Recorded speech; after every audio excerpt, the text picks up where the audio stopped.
Muito boa noite a todos, que Jesus nos abençoe, nos ampare nesta noite, a todos nós, e que nos conceda a cada um de nós aquilo que cada um de nós veio aqui hoje buscar, porque cada um de nós possui uma necessidade diferente, mas Ele sabe quais são. Que nós possamos encontrar meios, através do estudo de hoje, uma chave a mais para interpretar o pensamento dele, mas principalmente uma chave a mais para abrir-lhe o coração para que a gente possa senti-lo melhor, mas principalmente ainda abrir o nosso próprio coração nessa chave para que a gente possa criar espaço para a chegada e a entrada dele em cada um de nós. Nós vamos refletir essa noite sobre uma passagem, uma parábola do Evangelho, trazida por ele, que é a parábola da figueira estéril, ou é a parábola da figueira que não dá frutos.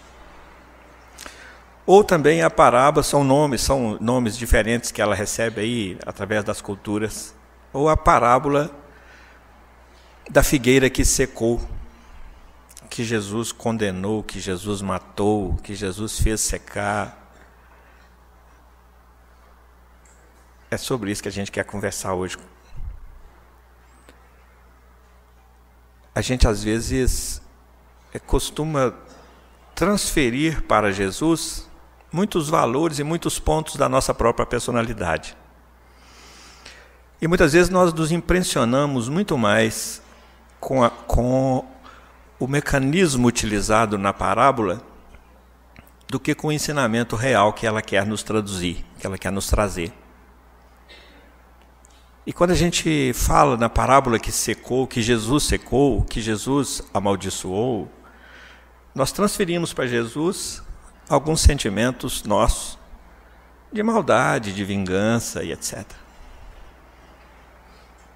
A figueira foi só um recurso pedagógico utilizado por Jesus para nos transmitir algumas lições.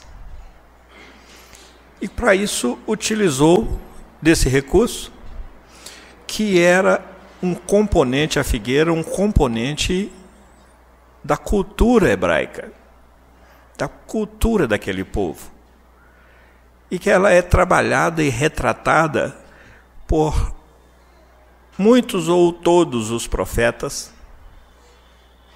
Então Jesus está ali intermediando essa conexão que às vezes nos passa despercebida, às vezes nos escapa na hora de estudar o Evangelho, essa conexão que existe entre o Velho Testamento, o Novo Testamento e hoje.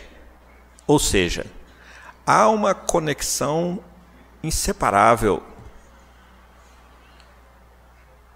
indesconectável entre o povo antigo, a cultura antiga, a religiosidade antiga, o investimento antigo de Jesus em nós, na primeira revelação, onde ele nos apresenta a primeira orientação, o primeiro comando através dos 10 mandamentos. Foi o primeiro comando objetivo, nos tratando do nosso tamanho de infantilidade. Não faça isso, não faça isso, não roube, não mate. Não negue-se diante de Deus, não negue a Deus. Não desonre o seu pai e a sua mãe. Não cometa adultérios. Não deseje a mulher do próximo, nem o homem da próxima. Não está lá, mas é implícito. São comandos diretos com valores que mexem com a nossa vida, com valores que nós desobedecemos e, consequentemente, transgredimos as leis divinas. E os profetas, eles eram muito incisivos em relação a isso. Eles eram muito leais às leis divinas, porque eram enviados de Deus para nos trazer mensagens de salvação e de redenção. Mensagens que nos levassem a refletir sobre a necessidade do cumprimento da lei de Deus, das leis de Deus. Que depois vem Jesus, num segundo momento, com o único objetivo de nos recapitular, ampliar e vivenciar todo o ensinamento das leis divinas que ele havia enviado por intermédio dos seus mensageiros, dos seus colaboradores. E Jesus faz essa conexão entre o Velho Testamento e aquele momento em que ele vinha. Contava ali aproximadamente 1000 anos desde o lançamento nas nossas consciências, a gravação nas nossas consciências dos primeiros comandos, os 10 mandamentos. Eram 1000 anos de adubação, de irrigação, de podas, de cuidados, de incentivos para que a figueira produzisse frutos. Mas ela permanecia estéril. Ela permanecia sem dar frutos, só com muitas folhas. O que a gente precisa é de captar essa mensagem que essa parábola nos traz e de não ficarmos questionando o instrumento, a figueira. Porque a gente perderia a oportunidade de aprendizado e de melhora da nossa própria vida. E de não projetarmos na figueira valores nossos. Então nós queremos ler a passagem para que a gente tire conclusões em comum acordo, para que a gente fale a mesma língua, comungue o mesmo pensamento, a mesma inteligência. Lembrando, porém, que a prática mediúnica da antiguidade guardava também uma relação muito próxima com a prática da mediunidade de agora, em relação aos tipos de mediunidade. Os profetas eram médiuns, segundo Emmanuel, no livro O Consolador, os profetas eram médiuns diretamente inspirados pelo Senhor. Médiuns diretamente inspirados pelo Senhor. E Jesus, naquele momento, estava recapitulando algumas profecias que aconteciam. Hoje nós temos o método da psicografia, o método da psicofonia, vários métodos. E os profetas daquela época, às vezes eles falavam e às vezes eles só vinham na mímica, na representação, no gesto. Não falavam, simplesmente chegavam e se apresentavam, traziam algumas mensagens na sua apresentação, calados, como Jesus na frente da figueira.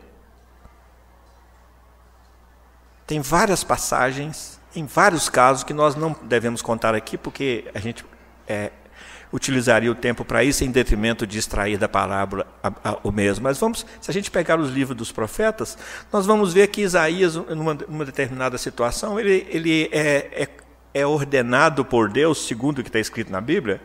Entendamos isso, que Deus não era o ordenador diretamente. Deus não se comunica diretamente com os homens da forma como a gente pensa que é.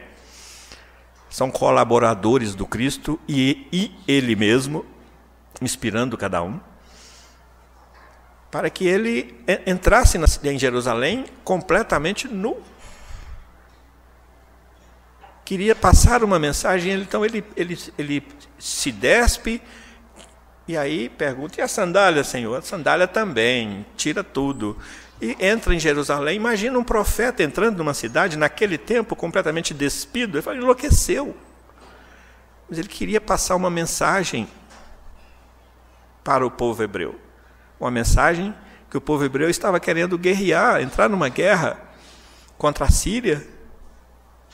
E Jesus, por intermédio de Isaías, quer passar essa mensagem. Depois Isaías traduz isso para o povo, que se eles entrarem nessa guerra, eles perderão essa guerra e serão humilhados e serão obrigados todos os homens a andarem nus pela cidade, pelos invasores, pelos vencedores da guerra.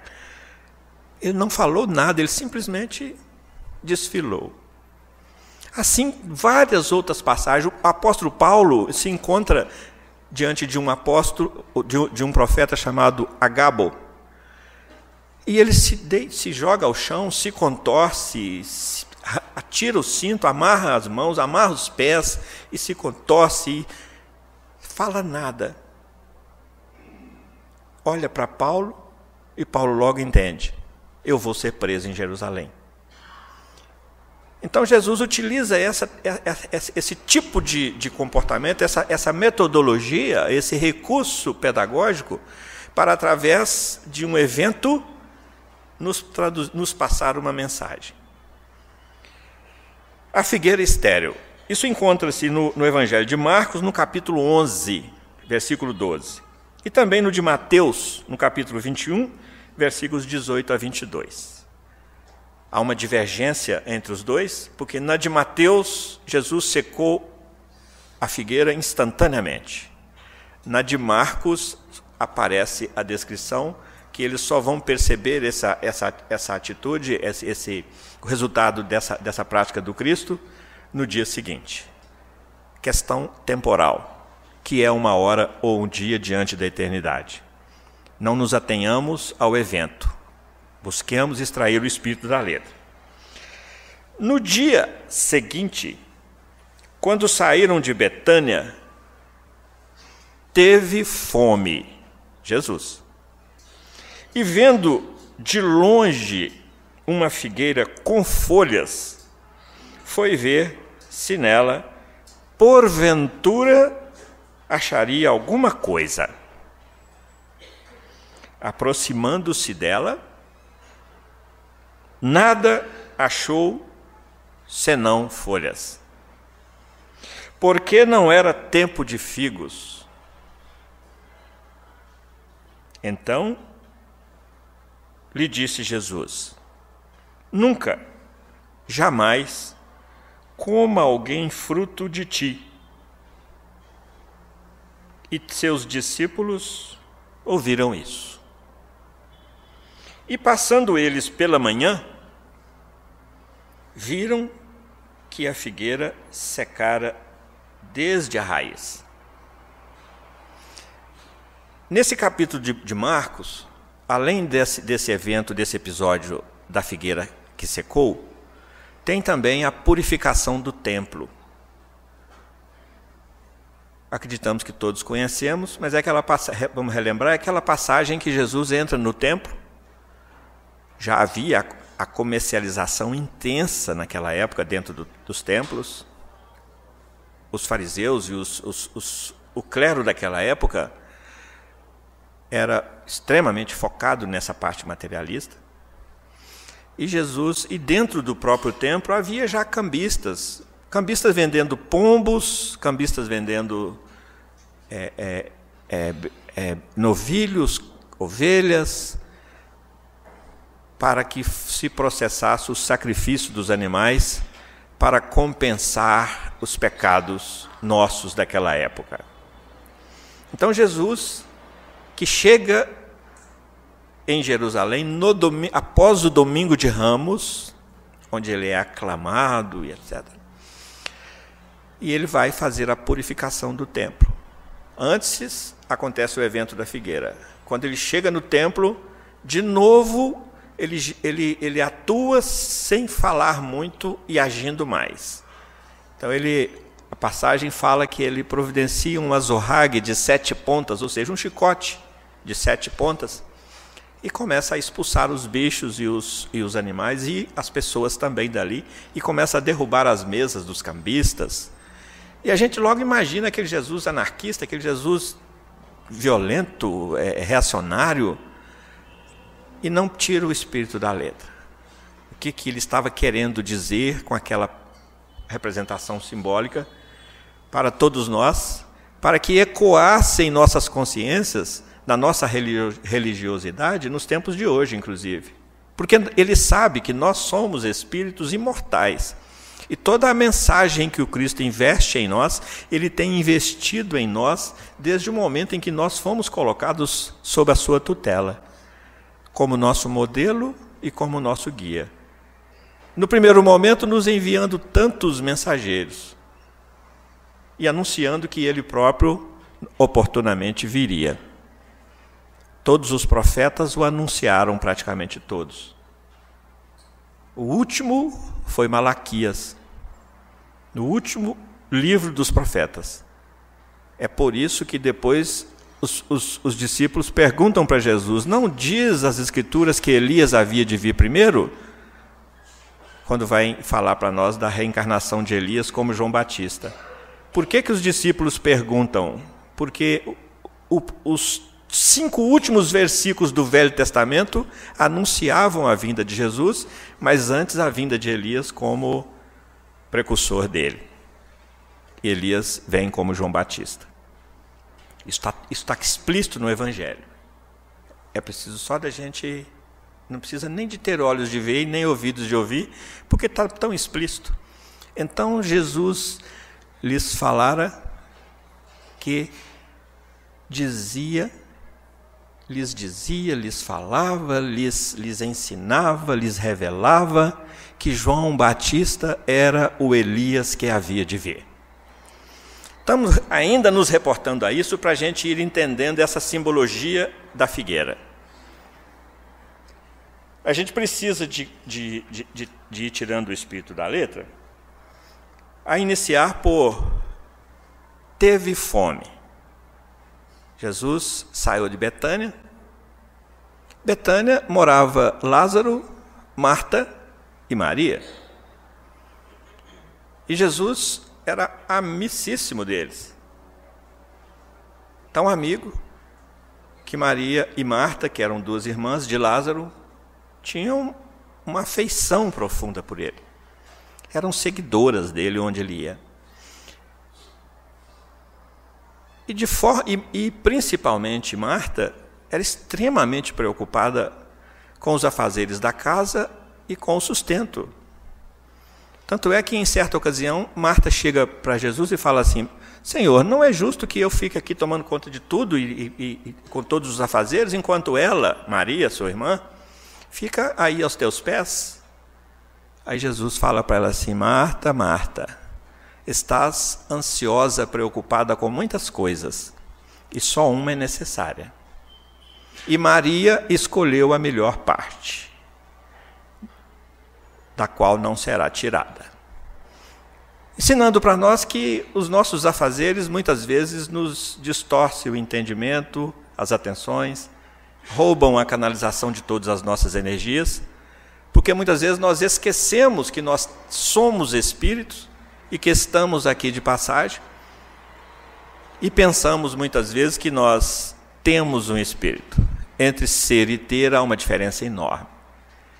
E toda a canalização de energia nossa precisava de ser dirigida para os valores espirituais.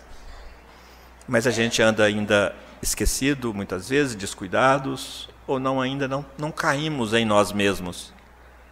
Estamos em processo de afastamento do Pai com essa conduta, como lá na parábola do filho pródigo. Nós só retornaremos ao Pai quando cada um cair em si. Registrar isso na consciência, tomar consciência. Gente, o que estou fazendo? O moço da parábola, a última história que nós ouvimos aqui, caiu em si do quanto ele poderia ter dado a mais só quando chegou em casa. Toma aquele susto. A gente cai em si quando toma consciência, quando toma tento. Então ele teve fome. Como ele saía de Betânia e certamente se hospedava sempre na casa desses irmãos, Marta dificilmente deixaria ele sair sem comer.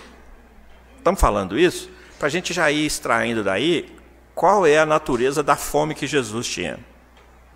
Certa feita, Jesus se alimentava pouco, e em uma passagem do Evangelho, que eu não tenho ela registrada aqui para procurar, mas é só procurar: Senhor, come. Os apóstolos chegam para ele e falam: Senhor, os discípulos, come. Ele fala assim: a minha comida e a minha bebida é fazer a vontade do meu Pai que está nos céus. Então a primeira coisa que a gente precisa de identificar é que tipo de fome é essa que Jesus sentia. Ele mesmo fala: nem só de pão vive o homem. Qual é essa fome? Todo esse investimento que ele fez sobre o povo hebreu, e Emmanuel, no livro O Consolador, diz para nós que o povo hebreu é a representação perante Jesus da humanidade. Jesus investe no povo hebreu todos os recursos, porque o povo hebreu guardava os fundamentos, guardava a base para acolher, assimilar e propagar a verdade do Deus único. Naquela época, o politeísmo era predominante. Havia vários deuses para as criaturas. Precisamos de pensar se continua havendo vários deuses para as criaturas hoje. O primeiro mandamento não terá... O primeiro mandamento chegou para nós, o primeiro dos 10 mandamentos, amar a Deus sobre todas as coisas. É uma síntese. Mas se a gente for no Velho Testamento, lá no capítulo 20 do livro do Êxodo, nós vamos ver que o primeiro mandamento, ele é um pouco maior. Eu sou o Senhor teu Deus que te tirei da escravidão do Egito. Não terás outro Deus diante de mim. Não cultuarás imagens diante de mim. Porque eu sou o Deus zeloso, que visito a iniquidade do pai no filho, na 3ª ou 4ª geração. E muitos ainda estão entendendo que o filho responde pelo pai na 3ª ou 4ª geração. E a essência do primeiro mandamento é a lei de causa e efeito. Que cada iniquidade que nós cometemos como pai, como espíritos imortais que nós somos, Deus nos concederá oportunidades novas lá na 3ª ou 4ª geração, para que cada um de nós retorne, segundo o mandamento. Isso vai variar de acordo com a necessidade de cada um, com a disponibilidade, com os recursos que cada um possui esse tempo. Via de regra são 3 gerações ou 4, segundo o mandamento. O primeiro, retornar para ajustar aquilo tudo que nós fizemos. Que visito a iniquidade do pai no filho, na 3ª ou 4ª geração. Quem é o pai? Eu. Quem será o filho? Eu. Porque só tem um jeito da gente retornar aqui. Inquestionavelmente, sem a reencarnação, fica muito difícil da gente compreender a justiça divina. Fica muito difícil, sem a reencarnação, da gente admitir, lá da questão 13 do Livro dos Espíritos, atributos da divindade, o último dos atributos, que Deus é soberanamente justo e bom. Sem a reencarnação não dá para a gente entender e aceitar esse atributo de Deus. E sem esse atributo ser aceito por nós, Deus não é Deus para nós. A condição para que Deus seja Deus para nós, na nossa consciência, na nossa aceitação, é que Ele seja soberanamente justo e bom. Isso é base para todo o nosso raciocínio no campo da religião e da religiosidade. Porque religião, muitos de nós seguimos. Mas a religiosidade não é a mesma. A religião pode ser a mesma. Mas a religiosidade é o que eu ando fazendo com essa religião. É folha ou é fruto? Aí nós começamos a entrar na parábola.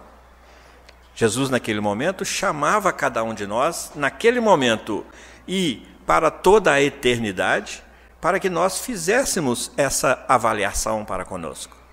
O que eu tenho feito com todo o investimento que Jesus tem feito sobre mim, porque se nós formos observar dos 10 mandamentos para cá, tem aproximadamente 4.000 anos que nós conhecemos os 10 mandamentos. E eu tenho certeza que muitos de nós aqui não relembramos mais na sequência quais eles são. Porque não é foco nosso. Porque outros afazeres, outras folhas na grande figueira estão atrapalhando a produção do fruto. Nós conhecemos os celulares, conhecemos a tecnologia, conhecemos de história, conhecemos a ciência, temos uma intelectualidade fantástica. Tanto é que no capítulo 9 do Evangelho segundo o Espiritismo, o Espírito Lázaro, o mesmo Espírito Lázaro de Betânia, traz para nós uma mensagem dizendo para nós que cada geração traz consigo o seu vício e a sua virtude. E diz para nós que a nossa virtude é a atividade intelectual. Ou seja, nós sabemos muito. E que mais em contrapartida que o nosso vício da nossa geração, do nosso momento, era a indiferença moral. Nós canalizamos muita energia para a intelectualidade, mas ainda não paramos para saber o que nós podemos nos alimentar dessa intelectualidade para redirecionar a nossa vida espiritualmente. Porque é espírito que nós somos. E a doutrina espírita vem responder para nós algumas perguntas cruciais que estão contidas nessa parábola. Quem nós somos? Nós somos essa figueira. O que nós viemos fazer aqui? Já paramos para nos perguntar? Qual é o real objetivo de eu estar aqui, reencarnado na Terra? Segundo a parábola, o real objetivo da nossa encarnação aqui, o real objetivo da nossa vida espiritual, que saímos lá dos mundos primitivos e já estamos nos mundos de expiação e prova, já, graças a Deus. E que o nosso destino, estamos no meio de uma transição, o nosso destino é viver num mundo onde prevalece o bem, que será a própria terra. Que Jesus nos garante na terceira bem-aventurança, bem-aventurados os mansos, porque herdarão a terra. Qual que é a senha, então? Amansar-nos. O que temos feito com isso tudo que temos recebido? Então a fome de Jesus é uma fome diferente, é uma fome de resultados. É uma fome de reconhecimento, pelo menos, se não damos conta ainda de apresentar a nossa gratidão. Porque muitas vezes nós estamos só na fase do entendimento e do reconhecimento. Reconhecemos Deus como o provedor de absolutamente todas as nossas necessidades. Mas não conseguimos ainda dar esse salto da razão para o coração, porque a gratidão mora aqui. Então a fome de Jesus naquele momento era a fome dessa mudança de sentimento, desse resultado, desse efeito de todo o investimento dele, dessa tomada de consciência, não que ele necessite ou que ele queira o bem que nós possamos começar a trabalhar dentro de nós. Ele não precisa dele, quem precisa somos nós. Ele é só o nosso cooperador. Jesus sai dos mundos superiores, passa pelos mundos intermediários e vem cá embaixo para colaborar conosco, para nos trazer, para jogar adubo nessa figueira, para podar essa figueira, para irrigar essa figueira. Então a fome dele era de resultados. Não era de agradecimento a Ele, não, era de agradecimento a Ele por intermédio da nossa prática para as pessoas. Porque o grande objetivo, o real objetivo da nossa vinda, da nossa vida, é a frutificação. Quais têm sido os nossos frutos? É o que a parábola vem nos perguntar. Quais têm sido os nossos frutos? Como temos oferecido de nós, da nossa natureza intrínseca, porque cada um oferece o fruto que produz.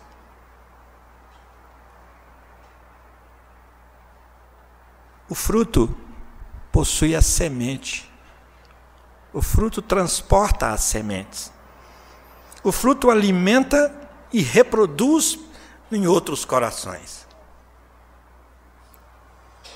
Francisco Cândido Xavier nos ensina que o bem que nós fazemos aqui será nosso advogado em toda parte. Se semearmos o bem, é o fruto, é a semente do nosso fruto. Além de nos alimentarmos deles, além de compartilharmos esse alimento com o outro, nós ainda atuamos como elementos multiplicadores do bem. Porque o bem se reproduz, o bem se reflete no bem. O bem quebra barreiras. Então, o fruto que Jesus procurava, aliás, a parábola nem fala que ele procurava fruto. Vamos lembrar aqui? Falava que ele procurava fruto, hora nenhuma. E vendo de longe uma figueira com folhas. Por que a figueira com folhas? Aí, se a gente for lá para a botânica, a gente vai ver que essa planta, quando ela enfolha, ela está se preparando para produzir o figo. E, de repente, no meio de todas aquelas que estavam desfolhadas, ele viu uma que estava enfolhada. Quem são as que estavam desfolhadas? Os politeístas. Quem era a que estava enfolhada? Cheia de folhas, uma beleza. Os hebraicos, os judeus, precisamos de estudar isso. Nosso companheiro trouxe essa diferenciação para nós hoje muito bem. Ou seja, todo aquele que foi objeto de todo o investimento, de todo o fermento que ele utilizou naquele porção de massa ali, para que aquele fermento contaminasse toda a massa. Aliás, ele fala isso numa parábola. O reino dos céus é semelhante a uma mulher que toma de 3 medidas de fermento e junta na farinha, até que tudo fique levedado. 3 medidas de farinha. Primeira revelação, segunda revelação, terceira revelação. Até que fique tudo levedado. E na hora que a gente ficar realmente levedado e começar a virar pão, a virar alimento para os outros, esse será o nosso fruto. E esse será a nossa senha de capacitação para sermos merecedores de viver num mundo chamado Terra, só que num outro padrão de vibração, onde um grão de trigo doado representou o retorno de uma sacola de pepitas de ouro, da nossa história de hoje. Francisco de Assis nos ensina que é dando que se recebe. O que ele está falando? Combata o seu orgulho, vigia o seu orgulho e vigia o seu egoísmo. Porque a mesma mão que se abre necessariamente para doar, ela precisa de aprender a se virar para poder receber. Porque muitas vezes o nosso egoísmo não deixa essa mão abrir, não oferece o fruto de si. Nós estamos falando de moeda não, gente, nós estamos falando de fruto que corresponde à natureza íntima de cada um de nós. Porque cada um oferece o que tem, ninguém pode oferecer o que não tem. Jesus não está se decepcionando conosco com essa passagem, porque Ele nos conhece, Ele sabe o nosso passado, Ele sabe o nosso futuro. Por isso Ele falou, eu sou o caminho, eu sou a verdade, eu sou a vida. Eu vim para que tenhais vida, mas é vida em abundância, e não isso que a gente está chamando, que vocês estão chamando de vida, que na verdade não passa de um imbróglio ainda diante da grande vida. Porque ainda não admitimos e não assumimos o real objetivo da vida, que é frutificar. E nós, às vezes, nos enfolhamos muito e frutificamos pouco. Então nós geramos fome em Cristo, no coração, no entendimento do outro. Porque o Cristo está no outro. A fome dele é no coração e no entendimento do outro. Quando nós temos dificuldade de abrir a mão. E isso volta para nós quando o orgulho prevalece e nós temos dificuldade de receber. Quando nós experimentarmos e compreendermos verdadeiramente essa lei de Deus, trazida por nós, por Francisco de Assis, nós vamos ver como começaremos a semear com abundância e como começaremos a colher com mais fartura. Porque é da lei da vida. Nós estamos submetidos fundamentalmente em 3 leis. Nós estamos diante da lei de sintonia. Estamos sintonizados com tudo, absolutamente tudo. Até com Deus. Por que até? Porque Ele é o Supremo. Estamos sintonizados com Ele. E nessa busca de Deus, nós passamos pelo próximo. Mas nesse processo de busca e de caminhar, nós nos afinizamos. De tudo que nós sintonizamos, nós afinizamos com um pouco. E a terceira lei é a lei de atração. Tudo que nós sintonizamos, afinizamos, nós atraímos. Se nós afinizamos com o bem, nós atraímos o bem. Se nós afinizamos com o mal, nós atraímos o mal. Se nós afinizamos com a escassez, nós atraímos a escassez. Então, a primeira coisa é essa fome que a gente precisa de entender, porque Jesus não era essa fome de física, orgânica. E vendo de longe, uma figueira com folhas, foi ver se nela, porventura, acharia alguma coisa. Não falou que ele queria fruto, não. Mas o óbvio de uma figueira é dar fruto. O óbvio de uma figueira é dar fruto. A grande expectativa de Jesus sobre nós é que a gente uma hora comece a frutificar mais. Comece a se enfolhar e permitir, e mover recursos para que as flores surjam e o fruto apareça, trazendo em si a semente para ser distribuída, compartilhada. Quando nós deixamos de oferecer o nosso fruto, nós estagnamos uma lei de progresso. E toda vez que nós estagnamos, ou nos contrapondo à aplicação dessa lei, dói em nós. Toda vez que nós prendemos o nosso fruto, estagnamos esse processo, essa economia da vida, que é dando que se recebe. E toda vez que nós entramos só na fantasia, só no palavreado, só no verbo, só no discurso eloquente, toda vez que nós ficamos no mundo da aparência, nós estamos estagnando. Isso. Então Jesus, quando chega diante da figueira, ele chega naquela expectativa. Eu investi muito nessa figueira. Hoje nós estamos diante de uma oportunidade ímpar de aprender, de crescer, diante da doutrina espírita. É o último investimento nesse campo intelectual, para que a gente desenvolva a moralidade que o Cristo fez em nós na terceira revelação. É a terceira porção de fermento da parábola, que nós temos a obrigação de, como partículas dessa massa fermentada, fazer propagar isso. Oferecer o fruto para que essas sementes, essas partículas do bem cheguem em outros corações através da exemplificação. Nenhum de nós está aqui hoje pelo que Jesus falou. Cada um de nós está aqui hoje pelo que ele exemplificou. Por isso ele é o mestre. Porque outros que vieram e falaram foram só professores.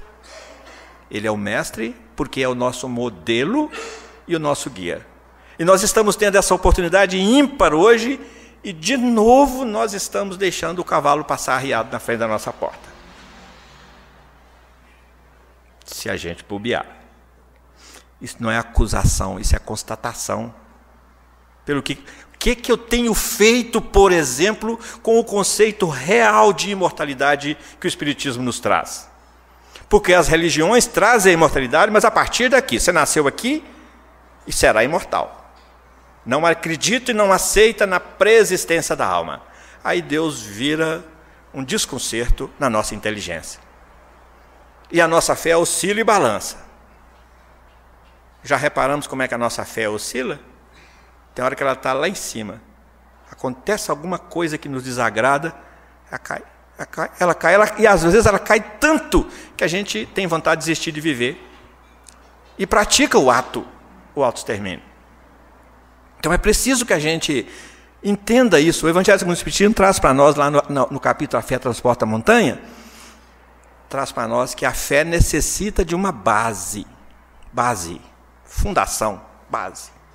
Base essa que é a inteligência perfeita daquilo em que a gente quer crer, daquilo em que se quer crer.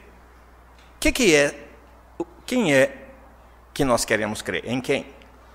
Em Deus. Como é que Deus é para mim? Eu preciso de me perguntar isso. É isso que Jesus está falando aqui na figueira. Nós ficamos na exterioridade. Nós ficamos na ilusão. Nós ficamos na paixão. Nós ficamos na casca. Nós ficamos na folha. A passagem aqui ele fala assim: e vendo essa figueira, foi ver se nela porventura acharia alguma coisa. Alguma coisa. Não falou que não. Só que no Evangelho ele exemplificou o que é isso. E não quer muito de nós, ele não quer o que nós não possuímos, ele quer simplesmente que nós começamos a dar fruto segundo a nossa natureza, que é única. Não tem nenhum ser no universo igual ao outro.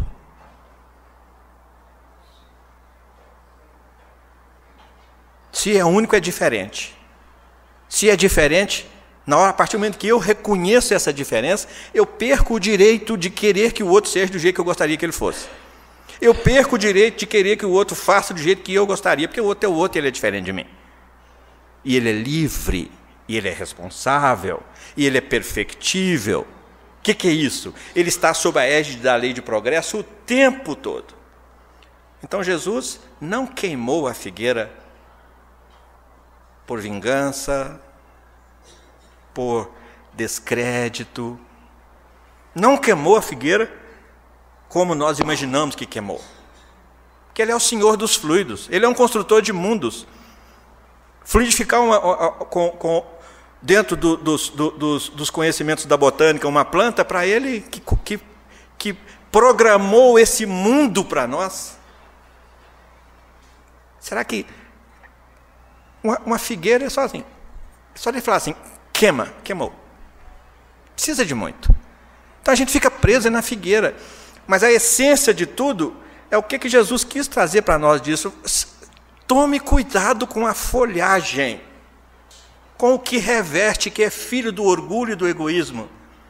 Tome cuidado com as ilusões, tome cuidado com as fantasias, tome cuidado com os discursos, tome cuidado com as autossabotagens, porque a gente às vezes se sabota, pensa que está fazendo e não está, pensa que não pode fazer mais e pode, mas ele não quer que a gente se sacrifique. Inclusive ele fala para nós: misericórdia eu quero e não sacrifício.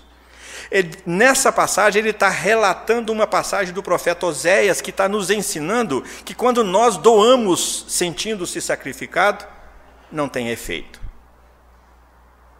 Que o maior sacrifício para Deus é o sacrifício de si mesmo. Então ele fala: doe, mas doe por misericórdia, doe entregando, doe de graça, como de graça tem recebido. Por que temos recebido de graça? Deus é o provedor de absolutamente todas as nossas necessidades. Nós não precisamos pedir para respirar, não precisamos pedir para a corrente sanguínea funcionar, não precisamos pedir alimento, é só trabalhar, é só fazer a nossa parte e plantar. É isso que ele está falando para nós. Mas ao mesmo tempo ele está falando: toma cuidado com a folhagem, foca no fruto. E nos dá alguns exemplos. Traz para nós, por exemplo, no meio de um templo onde todo mundo estava despejando uma sacola de moeda, vem uma mulher e joga uma moedinha. É a passagem do óbolo da viúva. Ele, como não perde uma oportunidade de ensinar, ele chama os seus discípulos e fala: olha lá, Aquela moeda, na verdade, tem mais valor do que todas as moedas que os outros ofereceram em abundância. Porque aquela é do sustento dela. Estava falando de sustento, comer, gente. O que que nos sustenta? Já paramos para pensar? Quem não se sustenta na sua própria fé, na sua própria vigilância, no seu próprio investimento no processo de construção de virtudes? Ela tirou aquilo do sustento dela. A gente, às vezes, só oferece o fruto que está quase apodrecendo na nossa mesa, na nossa fruteira. Não é do que sobra, é do nosso sustento. E nós estamos falando de fruto, fruta não, tá, gente? É de fruto dessa árvore, que nós poderíamos elencar em infinitas espécies, no campo da economia, da solidariedade, das comunidades, das sociedades, mas e principalmente comungar o fruto com o próximo. E quem é o próximo? Aí Jesus traz para nós outra lição de oferecer o fruto, e traz para nós a passagem do bom samaritano. Descia de Jerusalém para Jericó um certo homem, e caiu nas mãos dos salteadores. Passa o sacerdote, passa outro, que eram religiosos que contemplavam a folhagem, mas veio um samaritano e parou e socorreu. Esse é o fruto. Esse é o fruto. Nós precisamos de começar a despertar a nossa sensibilidade para começarmos a ter olho de ver a necessidade do outro. Mas não é só no agasalho, não é só na fome, não é só material, não. A necessidade afetiva do outro. Porque o que prepondera ao olhar do Cristo é o nosso sentimento, é o nosso coração. Misericórdia quero e não sacrifício. O que prepondera no olhar do Cristo, na avaliação do Cristo, porque o sentimento gera qualidade do pensamento, que gera tipos de emoções, que gera tipos de ações. Há uma cadeia de dependência aí. Muitos de nós sentimos e pensamos sobre determinado evento e nos emocionamos diferentemente. Porque não temos a inteligência emocional, temos a inteligência intelectual, não temos a inteligência emocional bem constituída e temos muito pouca inteligência espiritual, para que alongue para um horizonte mais distante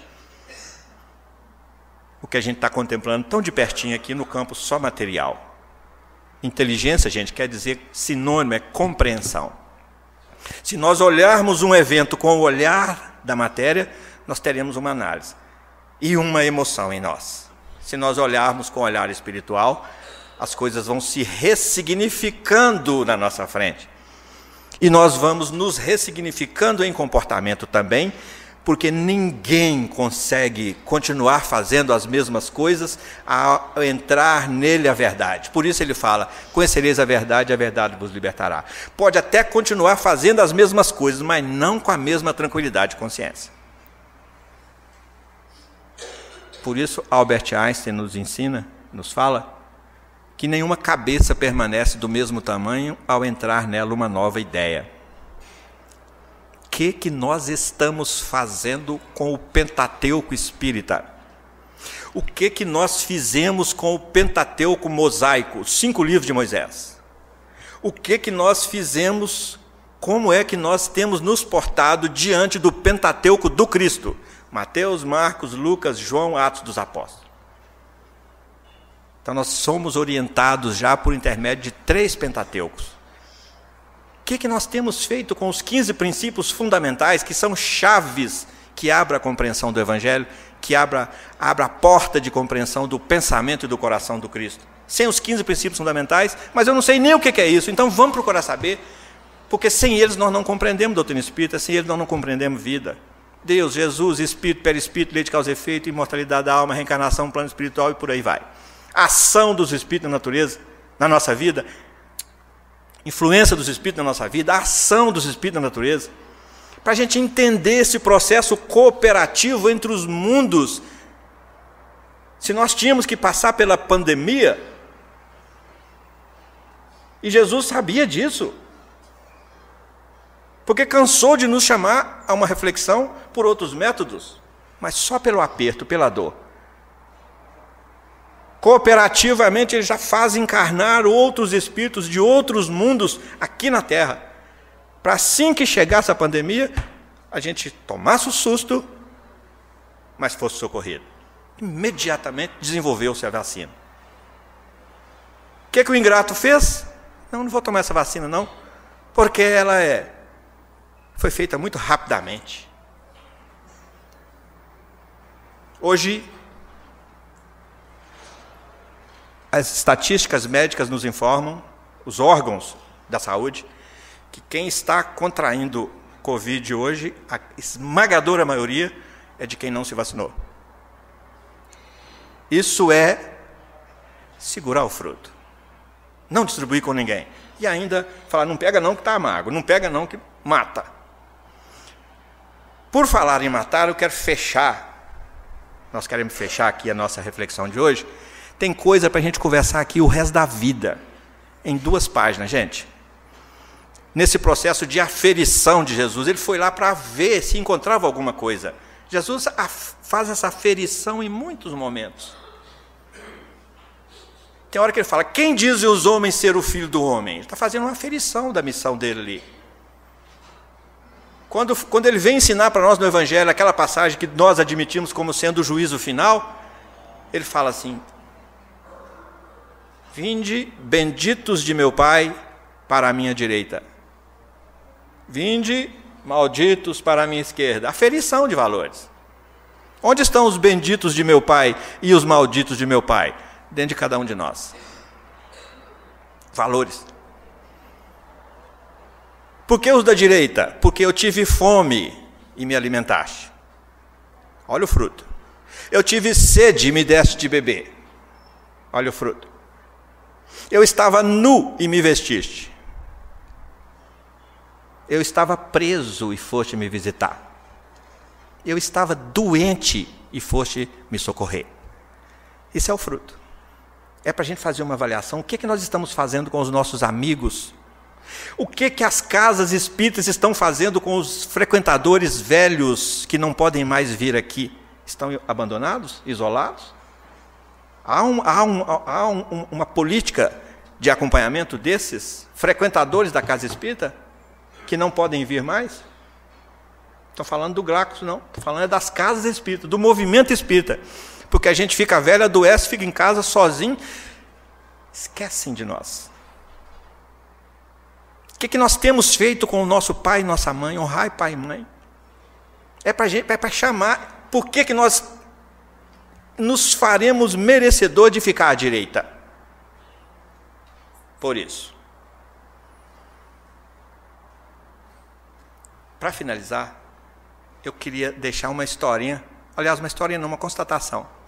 Todos nós aqui éramos crianças. Fomos crianças. E tivemos muita vontade de tomar leite e chupar manga, simultaneamente. Quem não passou por isso? E os nossos pais não permitiam. Não permitiam porque matava. Todos sabem disso, né? Hoje a gente chega numa lanchonete e fala, eu quero uma vitamina de manga com leite, bem docinha, bem geladinha. Pega aquele copão assim, toma e vai trabalhar. Estou dizendo isso para a gente se redescobrir e identificar a quantidade de manga com leite espiritualmente vista, espiritualmente identificada, que ainda existe dentro de nós. O quanto de dogmas, de mitos e de misticismos existe dentro de nós, porque nós ainda não focamos na utilidade real da nossa inteligência e da nossa razão de viver aqui. Continuamos consumindo mais do mesmo por não termos tido coragem de experimentar o diferente à luz do Cristo. E nos contentamos em continuar consumindo a vontade de chupar manga e tomar leite. Porque ainda acreditamos que mata. Como acreditamos no inferno, como acreditamos em tantas outras projeções nossas no Cristo. Então a parábola da figueira é exatamente isso. Cada um de nós receberá de acordo com as suas obras. E aí Jesus fecha isso conosco. Pelo fruto conhecereis a árvore. Porque a árvore boa não poderá dar maus frutos. E a árvore má não poderá dar bons frutos. Então o foco é na árvore. Fiquem com Deus. Muito boa noite. Obrigado pela energia, pela caridade desse momento.